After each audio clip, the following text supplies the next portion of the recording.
Blacklist International muli ang napakagandang pinangharang ng Smart Omega muli sa kanilang mga intensyon going into game number 2 ng ating laban. May mga humihiling na mag-game 3 naman tayo dyan.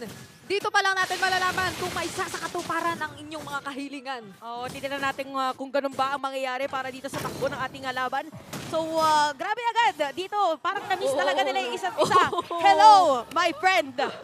I missed you so much. Pero mapapauwi si Dilara. Yung mga greetings natin dito, kakaiba para sa mga XP-laners natin. Maagang sinisimulan at pinipindot ang mga sticker at recall.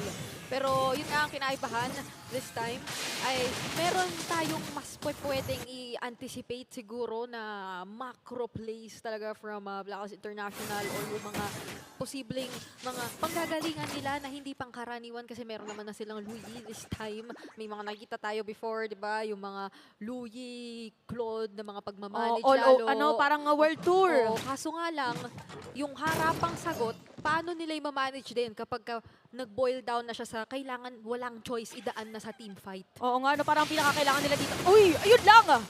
First blood para dito sa side ng Omega. Nakasalubong si Haji nung moment na yon. And going back to your thought, oo nga no, parang si Dilar lang pala yung pinakapagkukuhanan nila later on nung prowess na humarap.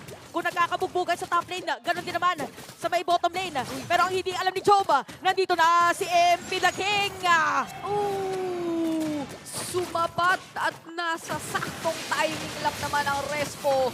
But Smart Omega, sila ang makakasecure ng ating unang turtle. Pero malinaw na trade yun for Blacklist International na tinanggap na lang din nila. At siniguro na lang na hindi tulad nung kanina nating nakitang laban, hindi magra-ramp up ng ganun kabilis yung lead in favor of Smart Omega. Oh, tsaka siguro sabi nila dito parang focus tayo kay outplayed this time para activated na agad. Huwag na natin paabutin nung sinasabing late game.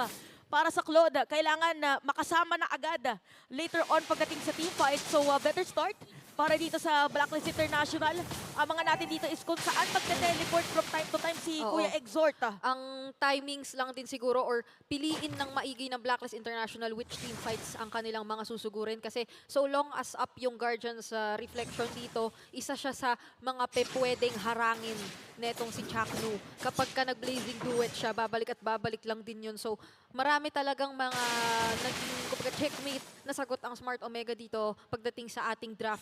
Hindi lang siya sa Lolita, hindi lang siya doon sa Aurora, pero even nga doon sa mga paano mo gagawin yung super forward lang din na intentions mo kung may pwedeng humarap din sa yung glorious pathway para potentially ay manigate yung aggression na gusto mong i-implement for Blacklist International. And to think na ngayon nga ang aga, si Jomay nakakasama na rin agad sa Smart Omega. Nagala na agad, Grand Eyeball. Para lang tignan. Anong kulay ng damit mo ngayon? Red. Sinilip lang nila sa may gitna kanina. So parang kakaiwang Omega talaga na nakikita natin ngayon. No? Sobra. Kasi lason yung mga picks nila, nandun yung identity, pero sobrang linis nung kanilang rotation, ng kanilang ginagawa. Now for Blacklist, parang mas ano naman ngayon, mas alam nila kung ano yung magiging pattern naman nila against Omega. Oh, maraming silang kailangang mahanap paunti-unti dito sa laban ito na timpla kung paano nila ilalabas yung gusto nilang mangyari ng aggression. Kasi to think, magiging mahirap din yung sitwasyon kapag sobrang naging defensive lang nung mga sagot o responses dito ng Blacklist International, mga guiding win pa out, mga tipong ganun. Pero tignan mo, nagparamdam lang ng kaunti dito sa turtle pit natin. Dininay na agad ng Smart Omega pero sa kabilang dulo naman ng mapa na kay Joma ang focus ng buong Blacklist International pero buhay pa rin siya. Nakasalubong na, sabi nila wala sila dun sa may turtle. Parang gusto ulit at kumuha dun sa may bottom lane. Kaya naman nakakuha ng kanila si Exhort. At tinawaan pa nung blast ng moment na yun. So walang trade ang side ng Blacklist International kasi hindi din naman nila nakuha si Big J. Oo, sobrang grabe yung pakikiramdam dun ni Jom na nabuhay siya, nakabalik siya, nakarigate kasama nung kanyang mga kakampi dito sa baba. And mukhang sila pa ang makaka-maximize doon sa attempt ng Blacklist International kasi kahit paano paunti-unting energy shields din. And kamunti kang pick-off onto outplayed yung nakita nating ganap doon sa bottom lane natin. So, ulit-ulit lang. Blacklist International ngayon, nararamdaman natin yung pagka-reactive ng kanilang mga nagiging rotations and kailangan nilang magdoble ingat kasi at this point na nakakapagkuha na naman ng mga tore ang Smart Omega. mas nararamdaman mo na yung, ay, si Jackno hindi na basta-basta pang salo lang yung mga Numinod Blast niya mamaya. Pwede na talaga silang maghanap ng mga engages na gusto nila.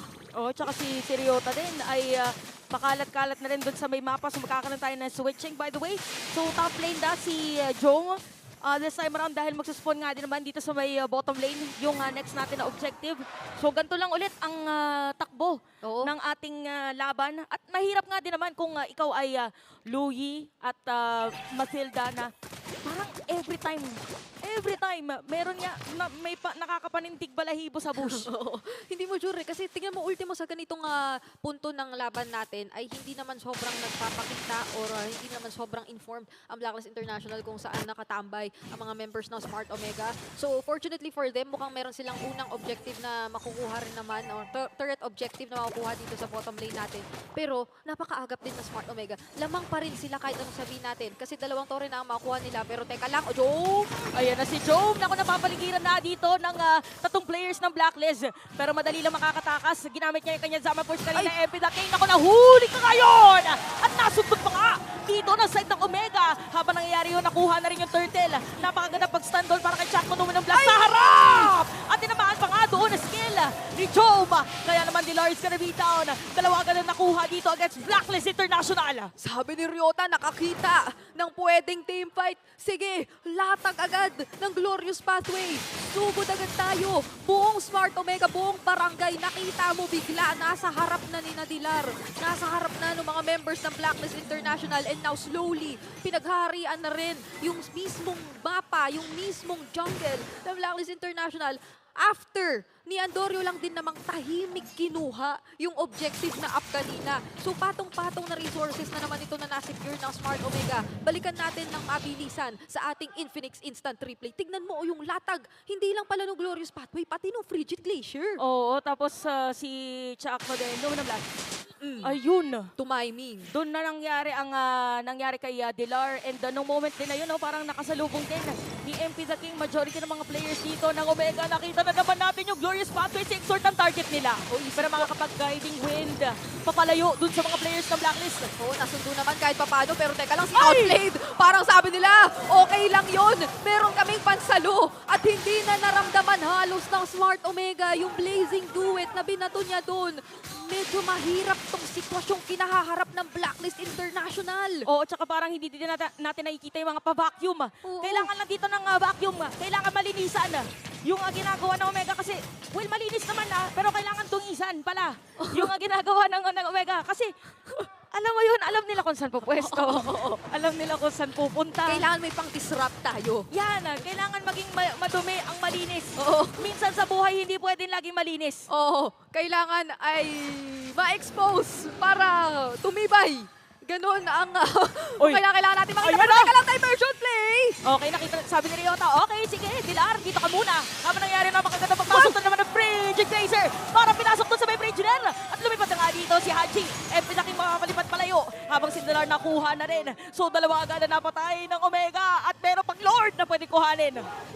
Ginusto nyo man makipagsabayan, mas naging handa ang Smart Omega sa nakita nating laban. At hindi yun yung best timing for Blacklist International dahil nga meron tayong up na Lord objective na for sure ngayon ay ise-secure na lang ng mabilisan ng Smart Omega. So literal na depensa na naman ang kinakailangan at hindi maganda ang kasalukuyang kinatatayuan ng ating mga quote-unquote cores for both of these teams. Grabe yung nakikita nating discrepancy in terms of gold. Kailangan talaga nila oo na nga. makapag-farm muna para makabawi mamaya. Oh, kahit isang item pa siguro kay Outplayed. Kasi dalawa pa lang yung core item niya dito, yung Crescent Sight tsaka yung kanyang Demon Hunter Sword. Even for Dilar, parang road to Athena Shield pa lang siya dito sa game natin and we just really have to commend yung mga paano dito, pa Elsa ni Kuya Okir. Oo, alam mo yung kanina, umiikot siya eh. Siya yung parang naglatag ng Frigid Glacier sa pwedeng daanan ng Blacklist International to disengage. So natrap na lang din talaga kaya tayo nakakita nung hiwalay na laban kanina kontra or between Omega and Blacklist International. Na siyempre, pumabor yun sa Smart Omega kasi isipin mo na ganito na kayo kalamang, yung mid laner nyo na yung kayang lumalim at mangzo pero teka lang, nilapag na naman ang Glorious Pathway. Kailangan palayuin ng mga members ng Blacklist International. Tore lang para raw sa Smart Omega. Oh, tapos ang ganda pa ng minion wave dito ng side ng Omega. At yung Lord nandun pa sa may bottom lane. And imagine, every time na tumitigidig dito si Kuya Yeah, Apay tigidig. R, may kasama pang yung shield Oy, oy, oy. ni Chakno. Pero wait na, nakita na naman si Haji. Mapag-flicker out, ginamit yung Circle Nako! Eagle at sakto na naman yung Luminum Blast. Mega kill na para dito kay Joma. At habang nangyayari yun, hindi pa rin or nagpo-flow pa rin yung minion wave ng Omega. So medyo mahirap yata ngayon para sa the Blacklist na dumepensa. Nag-attempt makatakas doon si Haji pero pag landing niya, pasok siya sa Numinun Blast ni Chuck Mamba. And another glorious pathway na kung tatapusin na ba ng Omega? At hindi na yata nila kailangan na divide pa kasi nagka-tower lock na sila. Kita natin ngayon, mamatay pa si Dilar. Walang minion wave on side ng Omega. So buhay pa rin ang Blacklist. Pero tuloy-tuloy yung agresyon na kanilang pinapakita dito para sa ating game. Kumakapit pa rin ang Blacklist International sa depensa para dito sa ating laban. Pero ang Smart Omega, sugod kung sugod, iisa lang ang kanilang nakikita. Inhibitor turret, Numinun Blast na kung tatama sa tatlo! Tatlo naman talaga ang nakita niya. At hindi na kailangan pa dito na